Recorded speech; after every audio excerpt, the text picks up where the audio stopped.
5월 15일, 딱 18일 남았어. 8년 동안 시장을 쥐락펴락했던 제롬 파월이 영원히 퇴장해. 그리고 이제 곧 언론에서는 불확실성이 커진다며 공포를 조장할 거야. 결론부터 말할게. 파월이 떠나는 순간 한국 주식은 단기적으로 빠질 거야. 근데 우리는 오늘 이 하락을 올해 최고의 매수 기회로 만들어 볼 거야. 그래서 오늘 다룰 내용은 딱 3가지야. 첫 번째, 파월이 떠나면 어떤 주식이 왜 떨어지는지. 두 번째, 근데 이게 왜 오히려 기회인지. 새로 오는 케빈 워시가 바꾸려는 것의 진짜 의미. 마지막으로 그럼 언제, 뭘 봐야 하는지. 매수 타이밍 체크포인트 3가지까지. 올해 최고의 기회를 공포장으로 착각해서 바닥에 던지고 싶지 않다면 딱 집중해봐. 자, 먼저 지금 무슨 일이 벌어지고 있는지부터 빠르게 짚고 가자. 4월 21일 트럼프가 파월 후임으로 지명한 케빈 워시가 상원 인준청문회에 출석했어. 이 자리에서 워시가 한 말의 핵심은 딱 하나야. 연준의 정책 수행 방식을 체제 전환하겠다. 영어로 레짐 체인지. 그리고 4월 24일 결정적인 전환점이 왔어. 그동안 워시 인준을 맡고 있던 공화당 톰 틸리스 상원의원이 입장을 바꿨거든. 법무부가 파월에 대한 형사수사를 종결하면서 틸리스가 파이낸셜 뉴스 보도에 따르면 워시 인준 절차를 진행할 준비가 됐다. 훌륭한 연준 의장이 될 것이라고 밝힌 거야. 이전 영상에서 케빈 워시 체제 전환을 다뤘을 때 인준이 불확실하다는 게 가장 큰 변수였는데 그게 제거됐어. 이제 워시 시대는 거의 확정된 현실이야.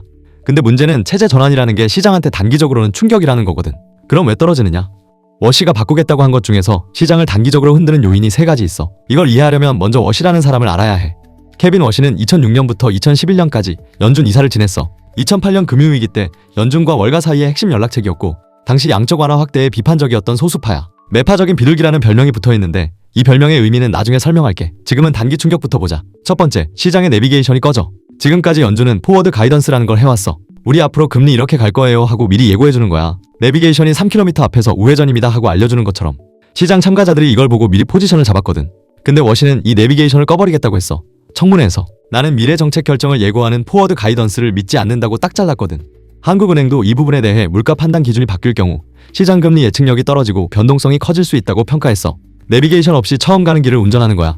도착은 하겠지만 급커브가 어디서 나올지 모르니까 FOMC 회의가 열릴 때마다 시장이 한 번씩 크게 출렁일 수밖에 없어. 두 번째, 물가를 보는 잣대가 바뀌면서 과도기 혼란이 와. 워시는 연준이 25년 넘게 써온 근원 PCE 지표를 대략적인 추측에 불과하다고 잘랐어. 대신 절사평균 PCE라는 걸 쓰겠다고 했는데 이게 뭐냐면 물건값 변동을 쭉 줄 세운 다음에 양쪽 끝 극단값을 잘라내고 가운데만 보는 방식이야. 시험 채점 기준을 바꾸는 것과 같거든. 시험지는 똑같은데 채점표만 바꿨더니 60점이 85점이 되는 거야. 같은 시점에 근원 PCE가 2.8%인데 절사 평균 PCE는 2.3%야. 이 교체 자체는 나중에 기회가 되는 건데 단기적으로는 시장이 새 기준으로 금리를 어떻게 재계산해야 하지? 하면서 혼란에 빠져. 헤럴드 경제에 따르면 뱅크 오브 아메리카도 워시가 제시한 지표가 불리하게 나오더라도 일관되게 유지해야 한다. 그렇지 않으면 정책 신뢰도가 약화된다고 경고했어. 세 번째, 외국인이 단기적으로 빠질 수 있어. 이게 가장 직접적인 충격이야. 2026년 2에서 3월에 외국인이 60조 원가량을 순매도한 적이 있거든. 중동 전쟁이라는 외부 충격 한 방에 그랬어. 워시 체제 초기에 포워드 가이던스 폐지로 변동성이 커지면 외국인들이 또 한 번 일단 빼고 보자 모드로 전환할 가능성이 있어. 그럼 구체적으로 어떤 종목이 가장 먼저 맞을까? 첫 번째, 외국인 보유 비중이 높은 대형주야. 삼성전자, SK하이닉스, 외국인 지분이 50%대거든. 2에서 3월 60조. 순매도 때도 반도체와 자동차에 집중됐어. 이건 이 기업들이 나빠서가 아니야. 외국인이 많이 들고 있으니까 팔 때 제일 먼저 팔리는 구조인 거야. 마트에서 재고가 가장 많은 상품이 세일할 때 가장 먼저 가격표가 바뀌는 것과 같아. 두 번째, 금리에 민감한 종목들이야. 리츠, 고배당주, 채권형 ETF, 맥쿼리 인프라, SK리츠 같은 종목들이 여기에 해당해. 왜냐면 포워드 가이던스가 사라지면 금리 예측이 어려워지면서 이런 금리 민감 자산의 변동성이 급등하거든.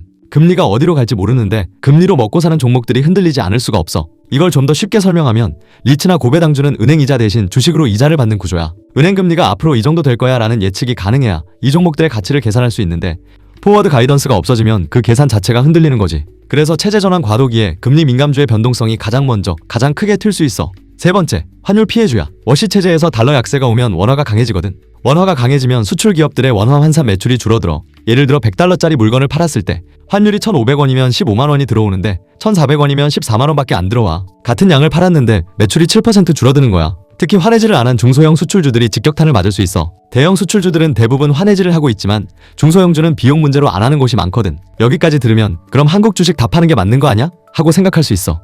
근데 여기서 반전이야. 이 단기 충격이 오히려 기회인 이유가 있거든.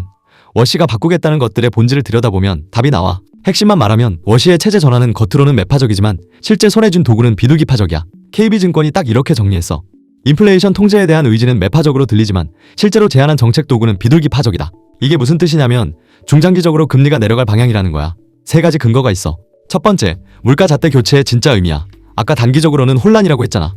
근데 잣대가 자리 잡고 나면 근원 PCE 2.8%가 절사, 평균 PCE 2.3%로 바뀌면서 연준 목표치 2%에 0.3%포인트밖에 안 남게 돼. 물가가 하나도 안 내렸는데 금리를 내릴 수 있는 공간이 확 열리는 거야. 뱅크 오브 아메리카는 이걸 청문회에서 나온 가장 명확한 비둘기파 신호라고 평가했어. 두 번째, AI가 물가를 잡아준다는 논리야. 워시는 AI가 우리 생애에서 생산성을 최대로 높이는 파도를 만들 것이라고 주장해왔어. 공장에서 100명이 만들던 걸 AI 도움으로 50명이 만들 수 있게 되면 인건비가 줄고 물건값이 올라갈 이유가 사라지는 거야. 아이엔증권은 워시 체제에서 생산성 개선을 위해 금리 인하 행보가 빨라질 가능성이 커 보이며, 이는 한국을 비롯한 아시아 증시가 반도체 슈퍼사이클을 등에 업고 안전지대 역할을 할 것이라고 전망했어. 물론 시카고대 설문에서 경제학자 56%가 이 효과에 회의적이긴 해. 근데 중요한 건 워시가 이 논리를 들고 금리를 내릴 명분으로 쓰겠다는 거야. 재미있는 건 워시의 배경이야.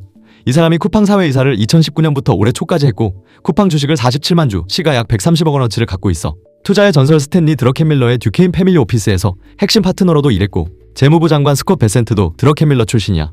미국의 재정과 통화를 관장하는 두 사람이 같은 스승 밑에서 나온 거지. 이 커넥션 때문에 워시 체제에서 재무부와 연준의 정책 조율이 더 매끄러워질 수 있다는 기대가 나오고 있어. 세 번째, 달러 약세 전망이야. 국내 최대 규모의 회계법인 3일 PwC 보고서에 따르면 블룸버그 컨센서스 기준 달러 인덱스가 2026년 4분기에 94.5까지 내려갈 것으로 전망하고 있어. 이전 영상에서 다뤘던 것처럼 달러 인덱스 95 이하로 내려오면 외국인 자금이 한국 시장으로 유입되는 전환점이야. 달러가 약해지면 원화가 강해지고 외국인 입장에서 한국 주식의 환차손 부담이 줄어들거든. 여기에 한국은행도 연결돼. 지금 기준금리 2.50%로 7회 연속 동결 중인데 미국이 못 내리니까 한국도 못 내리는 거거든. 한미 금리차가 벌어지면 외국인 돈이 빠져나가고 환율이 뛰니까 한국은행 입장에서는 미국보다 먼저 내리기가 어려워. 근데 워시 체제에서 미국이 내리기 시작하면 한국은행도 같이 내릴 수 있는 공간이 열려. 금통위 의사록에서 한 의원이 대내외 충격 변수가 발생하지 않는 한 금리 인하 시기와 폭은 지연 또는 축소가 불가피하다고 했는데, 반대로 읽으면 미국발 인하 시그널이 그 충격 변수가 되는 거야. 한국은행이 기준금리를 0.25%만 내려도 가계대출 이자가 줄어들고 부동산과 주식시장에 유동성이 더 들어오는 효과가 생겨. 워시 체제 전환이 결국 우리 지갑에까지 연결되는 경로가 바로 이거야. 그리고 가장 중요한 건 코스피를 떠받치는 구조적 엔진은 의장이 누가 오든 멈추지 않는다는 거야. 반도체 슈퍼사이클, 밸류업 혁명, MSCI 선진국 편입 기대감, 코스피가 1년 만에 2,500에서 6,000대까지 온 건 파월 덕분이 아니라 이 엔진들 덕분이야. 운전자가 바뀌면서 잠깐 브레이크를 밟는 건데 엔진이 고장난 게 아닌 거지. 근데 여기서 초보 투자자들이 가장 많이 헷갈려하는 지점이 생겨.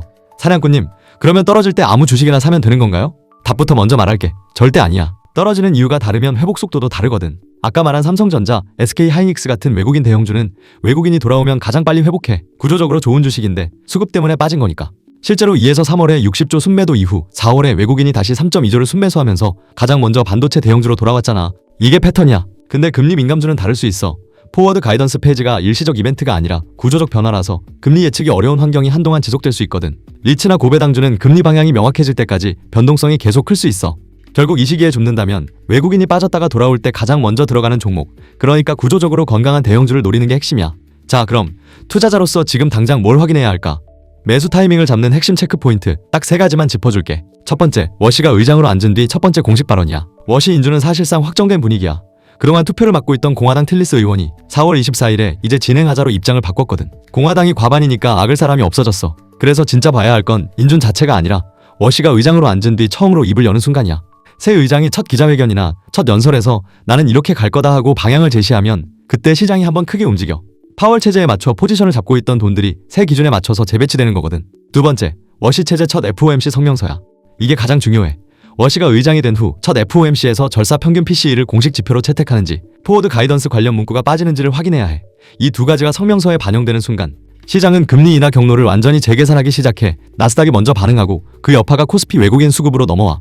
단기적으로 변동성이 터지겠지만 그게 두 번째 매수 기회야. 체제 전환이 공식화되는 순간이니까. 세 번째, 원달러 환율 1,450원 이탈 여부야. 지금 1,470원대에서 박스권을 형성하고 있는데 달러 약세가 본격화되면 1,450원 아래로 내려올 수 있어. 1,450원 아래로 안정적으로 내려앉으면 외국인 순매수가 구조적으로 강해지는 구간이야. 이때가 외국인이 다시 들어오면서 아까 빠졌던 삼성전자, SK하이닉스가 반등하는 타이밍이 돼. 반대로 중동 리스크나 유가 급등으로 1,500원을 다시 넘으면 방어 모드로 전환해야 해. 4월 셋째 주까지 외국인이 코스피에서 3.2조 원을 순매수한 건 환율이 1,470원대로 안정되면서 나온 흐름이거든. 환율이 핵심 변수라는 걸 보여주는 증거야. 물론 맹목적인 낙관은 금물이야. 리스크 요인 4가지도 체크하자. 첫 번째, 인준 지연 리스크야. 민주당 전원 반대는 여전히 유효해. 엘리자베스 워런 의원이 트럼프의 꼭두각시를 연준에 앉히려는 시도라고 강하게 반대하고 있거든. 인준이 지연되면 파월이 임시 의장으로 남게 되면서 불확실성이 길어져. 두 번째, AI 디스인플레이션론의 불확실성이야. 경제학자 32%는 AI가 오히려 물가를 0.2에서 0.5%포인트 올릴 수 있다고까지 봤어. 이 논리가 먹히지 않으면 워시의 금리 인하 명분이 약해져. 세 번째, 중동 지정학 리스크야. 이란 전쟁과 호르무즈 해협 문제가 아직 완전히 해결되지 않았어. 유가가 브렌트 85달러를 다시 넘으면 인플레이션 재가열 우려가 커지면서 금리 인하 시나리오가 후퇴할 수 있어. 네 번째, 대차대조표 축소 속도야. 워시가 연준 자산 6조 7천억 달러를 줄이겠다고 했는데 이걸 너무 빨리 하면 장기금리가 오히려 올라가면서 주택담보대출 금리까지 끌어올릴 수 있어. 뉴스핌에 따르면 월가에서는 질병 자체보다 더 해로운 치료가 될 위험이 있다는 경고도 나왔어. 자, 그럼 리스크까지 다 짚어봤는데 이 판의 큰 그림을 하나 보고 가자. 도이체방크가 1925년부터 지금까지 연준 의장 전환기를 추적했는데 새 의장이 들어왔다고 시장이 무너진 건 대부분 아니었어. 앨런 그린스펀이 1987년에 취임했을 때 2달 만에 블랙먼데이가 터졌지만 그 후 역사상 가장 긴 강세장이 왔어. 댄 버냉키 때는 취임 18개월 뒤에야 금융위기 조짐이 나타났고 파월 시절에는 2년 뒤 코로나가 터졌지만 역대 최대 반등을 이끌었지. 핵심은 뭐냐면 의장이 바뀐다고 바로 위기가 오는 게 아니라 전환기에 생기는 조정이 준비된 사람한테 매수 기회를 줬다는 거야. 오히려 우리는 여기서 더 큰 그림을 볼 줄 알아야 해. 워시 체제가 자리 잡으면 물가 잣대 교체로 금리 인하 공간이 열리고 달러 약세로 외국인이 돌아오고 한은도 금리를 내릴 수 있게 돼. 이 세 가지가 동시에 작동하면 지금 코스피 6천이 끝이 아니라 새로운 시작점이 될 수 있어. 헤럴드 경제에 따르면 코스피 시가총액 상위가 삼성전자, SK하이닉스, LG에너지솔루션, 현대차, 두산에너빌리티 순으로 반도체와 전력기기 중심으로 재편됐는데 하나증권은 반도체, 건설, 방산, 기계업종이 다음 고점까지 주도업종이 될 가능성이 높다고 분석했어. 떨어질 때 겁먹고 파는 사람이 있고 떨어질 때 준비하고 줍는 사람이 있어. 5월 전에 준비 끝내놔야 해. 정리할게. 5월 15일 파월 퇴임 이후 케빈 워시 체제 전환으로 단기적으로 코스피가 출렁여. 포워드 가이던스 폐지로 시장 변동성이 커지고 물가 잣대 교체로 과도기 혼란이 오고 외국인이 일시적으로 빠지면서 삼성전자, SK하이닉스 같은 외국인 대형주, 리츠 고배당주 같은 금리 민감주, 화내지 않은 중소형 수출주가 가장 먼저 맞아. 근데 이건 엔진이 고장난 게 아니라 운전자가 바뀌면서 잠깐 브레이크 밟는 거야. 물가 잣대 교체로 금리 인하 공간이 열리고 AI 디스인플레이션론으로 인하 명분이 깔리고 달러 약세로 외국인이 돌아오는 구조. 중장기 방향은 분명히 금리 인하이고 반도체 슈퍼사이클과 밸류업 혁명이라는 구조적 엔진은 건재해. 투자자인 우리가 진짜 봐야 할 건 워시 첫 FOMC 성명서에서 절사 평균 PCE 채택 여부와 포워드 가이던스 문구 변화야. 오늘 이거 하나만 기억해. 워시 인준 확정 직후와 첫 FOMC 성명서 발표일. 이 두 시점에 코스피가 출렁이면 그게 매수 기회야. 원달러 환율이 1450원 아래로 내려앉는 걸 같이 확인하면 더 확실해진다는 거 꼭 기억하고 오늘 이야기 진짜 도움됐다 싶으면 좋아요 한 번씩 시원하게 꼭 눌러주고 지금 투자하면서 제일 궁금한 것들 있어? 지금 바로 댓글에 적어줘. 경제사냥꾼이 직접 하나하나 댓글 다 확인하고 있으니까 밤새서라도 데이터 검증하고 분석해서 다음 영상으로 가져올게. 이렇게 경제사냥꾼 구독자들에게 도움되는 진짜 정보 하나도 빠짐없이 매일 전부 다 알려줄 거니까 경제사냥꾼 구독과 알림 설정 꼭 해두고 우리 진짜 다 같이 부자 되자.